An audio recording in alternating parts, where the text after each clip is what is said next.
बिस्मिल्लाहिर्रहमानिर्रहीम। अस्सलामु अलैकुम व रहमतुल्लाहि बरकातुहू। अजीज दोस्तों, आज के वीडियो में हम सूरह मुल्क पढ़ने और सुनने के फायदे और बरकात जानेंगे। चले वीडियो का आगाज करते हैं। सूरह मुल्क के फजाइल व बरकात। सूरह मुल्क कुरान मजीद के 29वें पारे में है और 67वीं सूरह है जो मक्की है और इसमें 30 आयतें हैं। यह मक्का शरीफ में इस्लाम के शुरुआती दिनों में नाजिल हुई थी। इसका नाम अल मुल्क सूरह की पहली आयत से लिया गया है। जिस तरह कुरान पाक की हर सूरह के अलग अलग फायदे बताए जाते हैं, उसी तरह सूरह मुल्क के भी कुछ ऐसे फायदे हैं जो पढ़ने वाले को दुनिया में भी और इस दुनिया से जाने के बाद कब्र में फायदा देगी। तो इस लिहाज से ये सूरह हर किसी के लिए बहुत अहम है। सूरह मुल्क कब्र में आपके साथ होगी। जब आपके रिश्तेदार, माँ बाप, भाई सब आपको छोड़कर चले जाएंगे, उस वक्त कब्र की अंधेरी रात में आपका कोई गमख्वार न होगा। ऐसे नाजुक हाल में इस सूरह की बरकत आपके साथ होगी। सूरह मुल्क अल्लाह के अजाब से बचाती है। इस सूरह का रोजाना पढ़ना अल्लाह जल्ला शानहू के गुस्से को ठंडा करेगा और अल्लाह अजब जल्ला के अजाब से बंदे को महफूज कर लेगा। सूरह मुल्क आपकी मगफिरत के लिए सिफारिश करेगी। सूरह अल मुल्क आपके गुनाहों की माफी के लिए अल्लाह से अपने पढ़ने वालों की सिफारिश करेगी कि ए अल्लाह अज्जब जल्ला इसको गुनाहों से महफूज फरमा। हजरत सैयदना अबू हुरैरा रदियल्लाहु ताला अन्हो से रिवायत है कि मालिके बहरोबर, उसने अखलाक के पैकर, नबियों के ताजवर, महबूबे रब्बे अकबर सल्लल्लाहु ताला अलैहि वसल्लम ने फरमाया, बेशक कुरान में 30 आयतों पर मुश्तमिल एक सूरत है जो अपने कारी के लिए शफात करती रहेगी यहाँ तक कि उसकी मगफिरत कर दी जाएगी। और यह है तबारकल लजी बेदिहिल मुल्क। सैयदुना अनस रदियल्लाहु ताला अन्हो से रिवायत है कि रहमते आलम नूरे मुजस्सम रसूले अकरम सल्लल्लाहु ताला अलैहि वसल्लम ने फरमाया, कुरान करीम में एक सूरत है जो अपने कारी के बारे में झगड़ा करेगी यहाँ तक कि उसे जन्नत में दाखिल करा देगी, और वो यही सूरह मुल्क है। हजरत सैयदुना अब्दुल्लाह बिन मसूद रदियल्लाहु ताला अन्हो फरमाते हैं कि जब बंदा कब्र में जाएगा तो अजाब उसके कदमों की जानिब से आएगा, तो उसके कदम कहेंगे, तेरे लिए मेरी तरफ से कोई रास्ता नहीं, क्योंकि यह रात में सूरह मुल्क पढ़ा करता था। फिर अजाब उसके सीने या पेट की तरफ से आएगा, तो वो कहेगा कि तुम्हारे लिए मेरी जानिब से कोई रास्ता नहीं, क्योंकि यह रात में सूरह मुल्क पढ़ा करता था। फिर वो उसके सर की तरफ से आएगा, तो सर कहेगा कि तुम्हारे लिए मेरी तरफ से कोई रास्ता नहीं, क्योंकि यह रात में सूरह मुल्क पढ़ा करता था। तो यह सूरत अजाबे कब्र से रोकती है। तौरात में इसका नाम सूरह मुल्क है। जो इसे रात में पढ़ता है बहुत ज्यादा और अच्छा अमल करता है। हजरत सैयदुना इब्ने अब्बास रदियल्लाहु ताला अन्हो फरमाते हैं कि एक सहाबी ने एक कब्र पर अपना खैमा लगाया, मगर उन्हें इल्म न था कि यहाँ कब्र है। लेकिन बाद में पता चला कि वहाँ किसी शख्स की कब्र है जो सूरह मुल्क पढ़ रहा है, और उसने पूरी सूरत खत्म की। वो सहाबी रहमते आलम सल्लल्लाहु ताला अलैहि वसल्लम की बारगाह में हाजिर हुए और अर्ज किया, या रसूलल्लाह सल्लल्लाहु ताला अलैहि वसल्लम, मैंने एक कब्र पर खैमा तान लिया, मगर मुझे मालूम न था कि वहाँ कब्र है, जबकि वहाँ एक ऐसे शख्स की कब्र है जो रोजाना पूरी सूरतुल मुल्क पढ़ता है। तो रसूलुल्लाह सल्लल्लाहु ताला अलैहि वसल्लम ने फरमाया, ये ही रोकने वाली है, ये ही नजात दिलाने वाली है, जिसने उसे अजाबे कब्र से महफूज रखा। हुजूर अकरम सल्लल्लाहु ताला अलैहि वसल्लम का फरमाने आलीशान है कि मेरी ख्वाहिश है कि यह सूरत हर मोमिन के दिल में हो। चांद देखकर इसको पढ़ा जाए तो महीने के 30 दिनों तक वो सख्तियों से महफूज रहेगा, इसलिए कि यह 30 आयतें हैं और 30 दिन के लिए काफी हैं। हजरत सैयदुना इब्ने अब्बास रदियल्लाहु ताला अन्हो फरमाते हैं कि प्यारे आका मक्की मदनी मुस्तफ़ा सल्लल्लाहु ताला अलैहि वसल्लम ने इरशाद फरमाया, बेशक मैं कुरान में 30 आयात की एक सूरत पाता हूँ, जो शख्स सोते वक्त इस सूरत की तिलावत करे उसके लिए 30 नेकियां लिखी जाएंगी और उसके 30 गुनाह मिटाए जाएंगे और उसके 30 दर्जात बुलंद किए जाएंगे।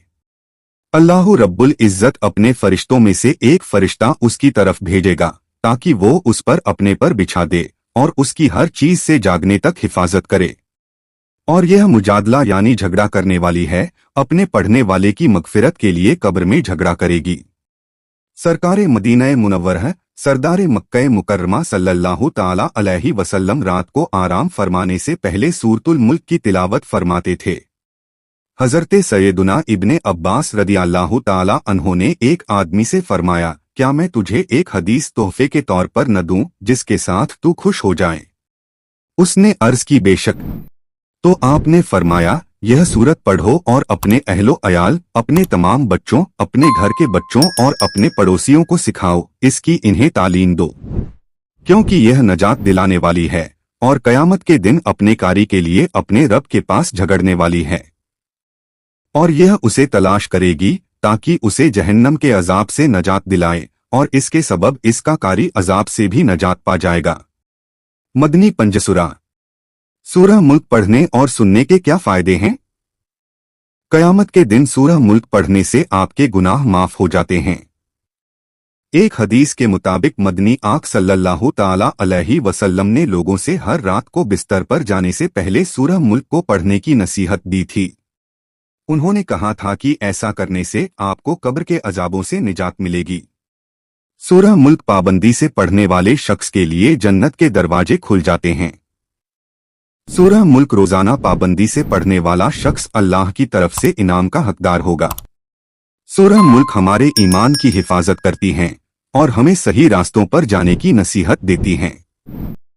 جو شخص ہر رات کو سورہ ملک پڑھ کر سوئے گا، اس کی حفاظت ایک فرشتہ کرے گا، وہ رات بھر اسے برے وسوسے سے بچائے گا۔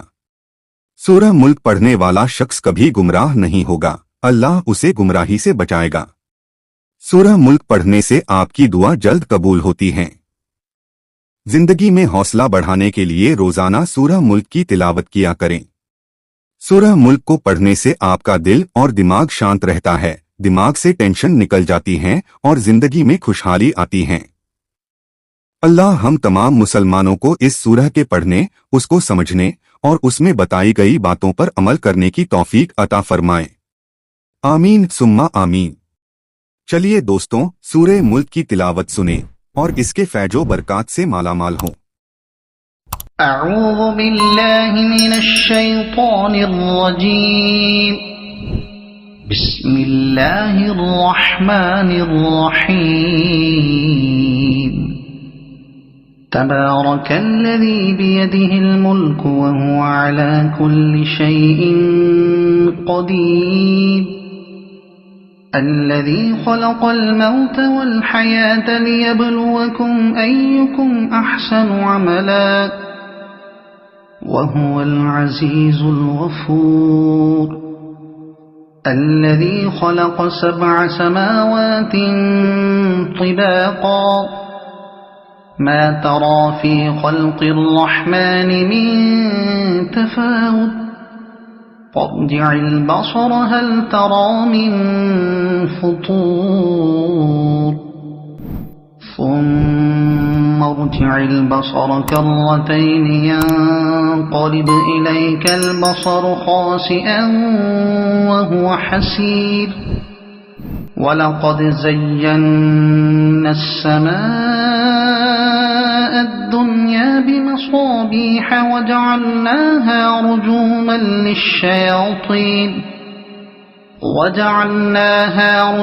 للشياطين وأعتدنا لهم عذاب السعير، وللذين كفروا بربهم عذاب جهنم وبئس المصير، إذا ألقوا فيها سمعوا لها شهيقا وهي تفور، تكاد تميز من الغيظ، كلما ألقي فيها فوج سألهم خزنتها ألم يأتكم نذير، قالوا بلى قد جاءنا نذير فكذبنا وقلنا ما نزل الله من شيء إن أنتم إلا في ضلال كبير وقالوا لو كنا نسمع أو نعقل ما كنا في أصحاب السعير فاعترفوا بذنبهم فسحقا لأصحاب السعير إن الذين يخشون ربهم بالغيب لهم مغفرة وأجر كبير وأسروا قولكم أو اجهروا به إنه عليم بذات الصدور ألا يعلم من خلق وهو اللطيف الخبير هو الذي جعل لكم الأرض ذلولا فامشوا في مناكبها وكلوا من رزقه وإليه النشور أأمنتم من في السماء أن يخسف بكم الأرض فإذا هي تمور أم أمنتم من في السماء أن يرسل عليكم حاصبا فستعلمون كيف نذير ولقد كذب الذين من قبلهم فكيف كان نكير أولم يروا إلى الطير فوقهم صافات ويقبضن ما يمسكهن إلا الرحمن إنه بكل شيء بصير أمن هذا الذي هو جند لكم ينصركم من دون الرحمن إن الكافرون إلا في غرور أمن هذا الذي يرزقكم إن أمسك رزقه بل لجوا في عتو ونفور أفمن يمشي مكبا على وجهه أهدى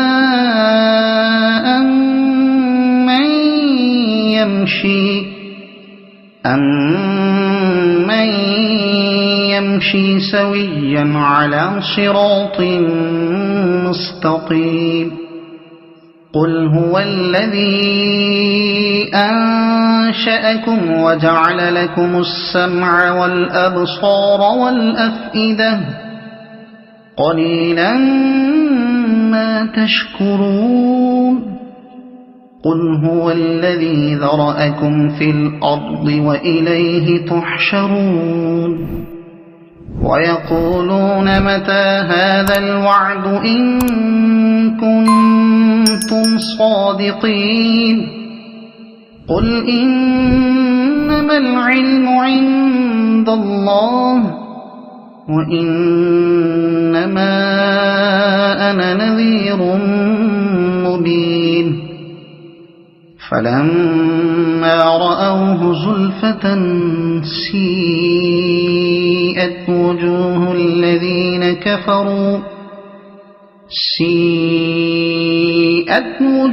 الذين كفروا وقيل هذا الذي كنتم به تدعون قل أرأيتم إن أهلكني الله ومن معي أو رحمنا فمن يجير الكافرين من عذاب أليم قل هو الرحمن آمنا به وعليه توكلنا فستعلمون من هو في ضلال مبين قل أرأيتم إن أصبح ماؤكم